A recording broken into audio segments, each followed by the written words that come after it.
लेकिन ओवैसी साहब को वोट नहीं मिल पाता जिस हिसाब से भीड़ जुट जाती है। तेलंगाना से बाहर इम्तियाज़ जलील साहब एमपी बने, तेलंगाना से बाहर बिहार में चुनाव लड़े तो 5 विधायक जीत कर चले गए, महाराष्ट्र में 2 विधायक जीत गए। आप कह रहे हैं वोट नहीं मिलते। लेकिन आप लोकसभा की बात भी कर लीजिए, इम्तियाज़ जलील चुनाव लड़े तो वो भी हार गए, अख्तर उल इमान चुनाव लड़े वो भी हार गए।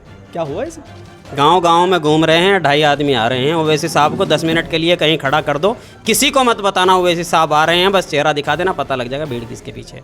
ओवैसी साहब को मुसलमान चाहते हैं, नौजवान चाहते हैं, लेकिन वो अखिलेश यादव को भी चाहते हैं, चंद्रशेखर आज़ाद को भी चाहते हैं, मायावती को भी चाहते हैं, राहुल गांधी को भी चाहते हैं। तो क्या डिफरेंस है इन सब में? तो फिर हरियाणा के अंदर क्या हुआ? अभी चुनाव हुआ है, अभी हमने देखा कि इनके जो नेता हैं, जो प्रदेश अध्यक्ष हैं, वो समाजवादी अखिलेश यादव हो या फिर चंद्रशेखर आज़ाद हो या फिर राहुल गांधी हो, भयंकर तरीके से भड़के हैं। तो इसी को लेकर उनसे ना बात करते हुए पहले तो उनके कार्यकर्ताओं से, उनके समर्थकों से बात कर लेते हैं कि आखिर क्यों इतना बरसते हैं और क्यों, क्या इनके अलावा कोई और मुद्दा नहीं है। वो तमाम चीज़ें पहले जानने की शुरुआत करते हैं खुद विधानसभा अध्यक्ष से। क्या है उपचुनाव को लेकर आपकी तैयारी, पहले आप ही बताएं। हमारी तैयारी ये है कि आज भी हमने कई गाँवों में प्रोग्राम किए हैं। सीकरी में हम गए हैं, अल्हम्दुलिल्लाह पूरा जन समर्थन मिला है। आप मौजूद थे, इंशाल्लाह आप अपनी वीडियो में दिखाएंगे। मीरापुर में पहुँचे हैं, वहाँ पूरा जन समर्थन मिला है। और अभी सिकंदरपुर में आपने देखा जन सैलाब MIM के पीछे उमड़ रहा है और इंशाल्लाह अरशद राणा साहब चुनाव जीत रहे हैं। जैसे जन सैलाब असदुद्दीन ओवैसी की जनसभाओं में उमड़ता है, वैसे ही आपके साथ भी उमड़ रहा है, आपका कहना ये है। लेकिन ओवैसी साहब को वोट नहीं मिल पाता जिस हिसाब से भीड़ जुट जाती है। कौन कह रहा है आपसे कि ओवैसी साहब को वोट नहीं मिलता? वो सांसद कैसे बन गए बिना वोट मिले? बहुत अच्छे। ओवैसी साहब तेलंगाना से बाहर जब लड़ते हैं, उत्तर प्रदेश में कई जनसभाएं हुई थी, आपके खुद मुजफ्फरनगर में हुई थी, बहुत लंबी भीड़ थी, बहुत उमड़ा हुआ जनसैलाब था, लेकिन वोट कहाँ गए मैं ये जानना चाहता हूँ। वहाँ तो वो जीत जाते हैं। तेलंगाना से बाहर इम्तियाज़ जलील साहब MP बने, तेलंगाना से बाहर बिहार में चुनाव लड़े तो 5 विधायक जीत कर चले गए, महाराष्ट्र में 2 विधायक जीत गए। आप कह रहे हैं वोट नहीं मिलते। कोई भी पार्टी को पहले ही दिन तो नहीं हो जाता ना कि वो बुलंदी पर पहुंच जाए, धीरे धीरे मिलते हैं, मिल रहे हैं। महाराष्ट्र की आपने बात की है कि उनको वोट मिला तो वो जीत गए, बिहार में वोट मिला तो वो जीत गए, लेकिन आप लोकसभा की बात भी कर लीजिए, इम्तियाज़ जलील चुनाव लड़े तो वो भी हार गए, अख्तर उल इमान चुनाव लड़े वो भी हार गए। क्या हुआ इसे? देखो, ये जो पार्टियां हैं ना सारी, ये हमें ही हराने की स्कीम्स बनाती है। आपने देखा मीरापुर विधानसभा में हम चुनाव नहीं लड़ते हैं तो नॉन मुस्लिम्स कैंडिडेट को, हालांकि यहाँ आबादी हमारी 40% के आसपास है, लेकिन हमेशा नॉन मुस्लिम को टिकट दिया गया 2019 में, 2022 में, 2024 में। लेकिन जिन सीटों पर हम चुनाव लड़ रहे होते हैं वहाँ सारे मुस्लिम कैंडिडेट उतार जाते हैं ताकि मुस्लिम वोट बटे और हम हार जाएं। एक चीज़ ये है, जैसे आपके प्रदेश अध्यक्ष अभी यहाँ अखिलेश यादव, मायावती और चंद्रशेखर आज़ाद और राहुल गांधी तमाम पर बड़े भयंकर तरीके से भड़क रहे थे। क्या वजह है, क्या कारण है? क्या इसके अलावा कोई और मुद्दे नहीं है? इस मुल्क का बेड़ा गर्क कर दिया इन लोगों ने। सेकुलरिज्म को इन्होंने ख़त्म कर दिया। बीजेपी को जो कट्टरवाद बढ़ाने का मौका दे रहे हैं वो यही दल तो हैं। अगर ये अपनी आवाज़ संसद में उठा दें तो देश संविधान के हिसाब से चल जाएगा। ये संविधान की बात करते हैं, संविधान में आर्टिकल 25 भी तो है जो हर मज़हब वाले को अपने मज़हब को मानने का अधिकार देता है, और हम अपने मज़हब को मानते हैं, उस पर अमल करते हैं। तो कभी गाज़ियाबाद में, कभी मुरादाबाद में नमाज़ पढ़ने पर ही हमें गिरफ्तार कर लिया जाता है। कहाँ इनकी आंखों पे पट्टी बंधी है या मुंह में दही जमी है? ज़बान क्यों नहीं खुलती इन लोगों की? चंद्रशेखर आज़ाद गली गली में घूम रहे थे, नुक्कड़ सभाएं कर रहे थे। वो कह रहे कि जब से मैं सांसद बना हूं तो लगातार सबसे ज़्यादा आवाज़ मैं ही उठा रहा हूं। यहाँ की जनता समझ रही है और एक भीड़ उनके पीछे चल गई है, खासकर मुस्लिम समाज की। उसको लेकर क्या कहेंगे? गांव-गांव में घूम रहे हैं, 2.5 आदमी आ रहे हैं। ओवैसी साहब को 10 मिनट के लिए कहीं खड़ा कर दो, किसी को मत बताना ओवैसी साहब आ रहे हैं, बस चेहरा दिखा देना, पता लग जाएगा भीड़ किसके पीछे है। लेकिन उसको वोट में कन्वर्ट कैसे कर पाएंगे, इतनी जल्दी कैसे कर पाएंगे, और वो कन्वर्ट क्यों नहीं हो पाती? सवाल ये है। नहीं, कन्वर्ट सिर्फ वो 10 मिनट वाली नहीं होगी। लोग ओवैसी साहब को चाहते हैं। पिछले 10 साल से MIM के कार्यकर्ता मीरापुर विधानसभा क्षेत्र में मेहनत कर रहे हैं। उस मेहनत का नतीजा ये है कि जिस गांव में जा रहे हैं उसी गांव में हमारे बहुत सारे कार्यकर्ता मौजूद हैं, और उनकी मेहनत से ये चुनाव बन रहा है हमारा, और इंशाल्लाह चुनाव जीतेंगे। ओवैसी साहब को मुसलमान चाहते हैं, नौजवान चाहते हैं, लेकिन वो अखिलेश यादव को भी चाहते हैं, चंद्रशेखर आज़ाद को भी चाहते हैं, मायावती को भी चाहते हैं, राहुल गांधी को भी चाहते हैं। तो क्या डिफरेंस है इन सब में? देखिए पत्रकार साहब, अब तक चाहा था, अब नहीं चाहते। अब तक चाहा था, सबको चाहा है, लेकिन चाह कर सबको देख लिया, अब किसी को नहीं चाहते। अब तो चाहते हैं कि उत्तर प्रदेश के अंदर बैरिस्टर असदुद्दीन ओवैसी साहब आए, इंशाल्लाह विधायक बना करके जो है भेजेंगे। दूध में फूंका छाछ में भी फूंक मार के पीता है, कभी ऐसा ना हो कि आपको समझने में देरी हो जाए? इंशाल्लाह ये गलतफहमी दूर हो जाएगी आने वाली 13 तारीख के अंदर। एक एक बच्चा जो है पतंग के निशान पर वोट डाल करके जो है अरशद राणा को कामयाब बनाने में मुस्तकिल जो है, जो उसकी मेहनत है वो इंशाल्लाह कामयाब होकर के रहेगा। कई लोग ये कह रहे हैं कि एमआईएम चुनाव तो नहीं लड़ती है, लेकिन उपचुनाव में ऐसी क्या मजबूरी बनी जो एमआईएम ने प्रत्याशी उतार दिया, जबकि और भी मुस्लिम समाज से प्रत्याशी है? कह रहे कि बीजेपी का रास्ता आसान कर दिया। देखिए, बीजेपी का रास्ता आसान हो या ना हो, बात दरअसल ये है कि रास्ता तो उनका पहले से ही आसान था। वो ये अखिलेश यादव कौन है, वो बीजेपी के साथ में नहीं है क्या? कांग्रेस के राहुल गांधी हैं, इंदिरा गांधी है, जितने भी हैं सबके सब बीजेपी के दलाल हैं। आप बीजेपी को वोट दे लें या जो है आप समाजवादी को वोट दे लें, कांग्रेस को वोट दे लें, चंद्रशेखर को वोट दे लें, किसी को भी आप जिसे चाहे वोट दें, लेकिन वोट जो है बीजेपी को पहुंचेगा उनका वोट।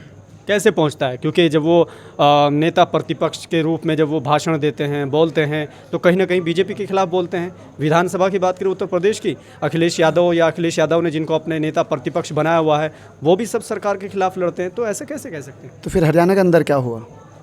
अभी चुनाव हुआ है, हाँ, तो हरियाणा के अंदर चुनाव हुआ है, तो जीता कौन है? बीजेपी जीती है। क्यों जीती है? बीजेपी कामयाब है, लोगों ने वोट दिया। नहीं तो फिर जब वहाँ ऐसे स्टेट के अंदर जो है बीजेपी जीत रही है, तो फिर यहाँ अगर जो है बीजेपी निकल जाएगी तो आपको क्या दिक्कत है? निकल जाने दीजिए। आप अपने एतबार से जो है अपील कीजिए कि जो है सब ओवैसी साहब को वोट दें, पतंग के निशान को वोट दें। देखें इंशाल्लाह कैसे निकलती है वो। देखिए, हम लोग ना तो मायावती के लिए करते हैं, ना अखिलेश यादव के लिए करते हैं, किसी के लिए हम नहीं करते। तो आपके लिए ऐसी क्या खास वजह है कि आपके लिए करेंगे?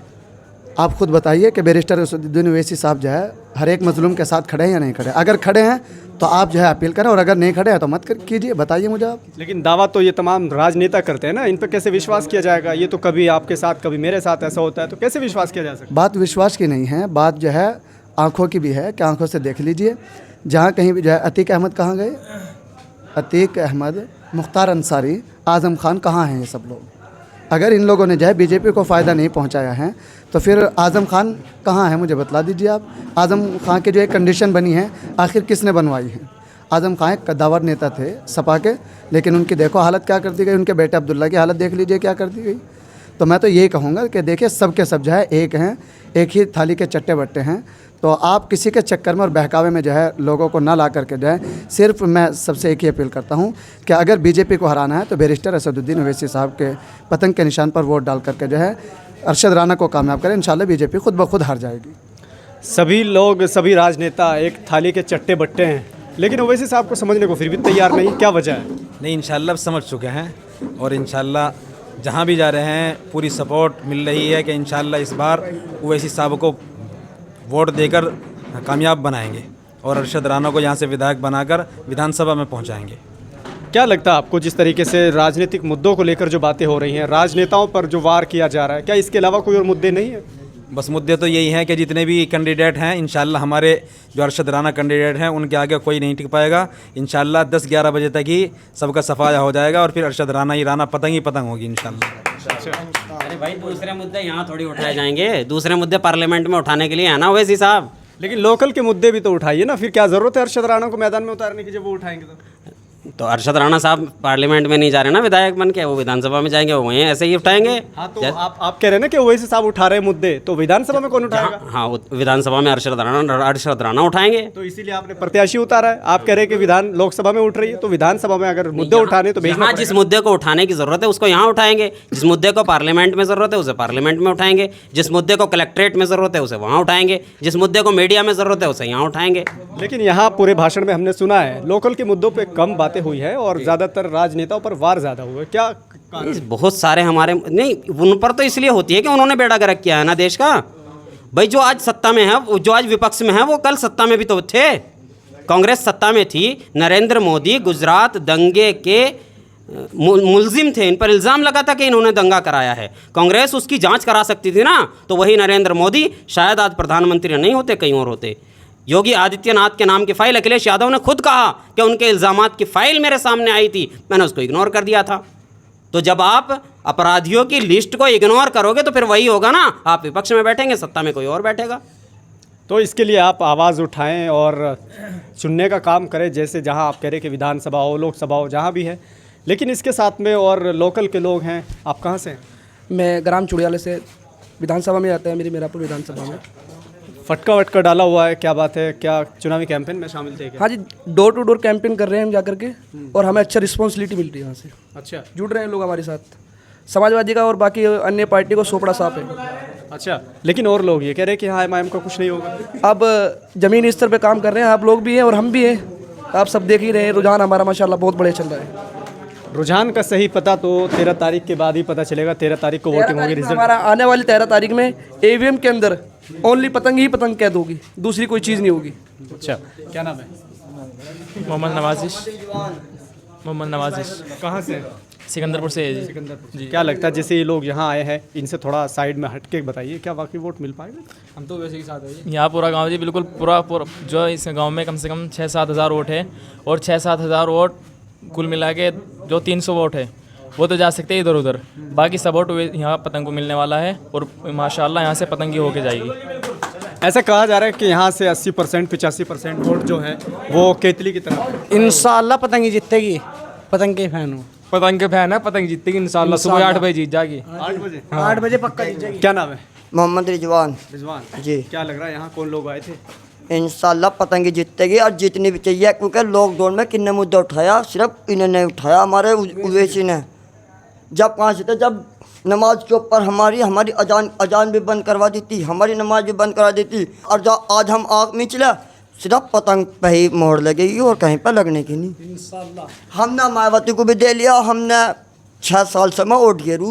अच्छा, हाँ जी, मैंने वोट पतंग पे भी, मैंने वोट हत्ती को भी दिया, मैंने वोट साइकिल को भी दिया, मैंने वोट पंजे को भी दिया, मैंने वोट नल को भी दिया, मैंने वोट कदे को पंखे को भी दिया था। पर अब का पतंग ही चलेगी गांव में, सिकंदरपुर में सारे में चलेगी इंशाल्लाह। क्यों चलेगी पतंग? क्यों चलेगी? क्यों चलेगी? क्योंकि ये हमारा भाई है, मुसलमान लीडर है, मुसलमान लीडर भी नहीं है, उज्जैन वैसी हमारे धोला है।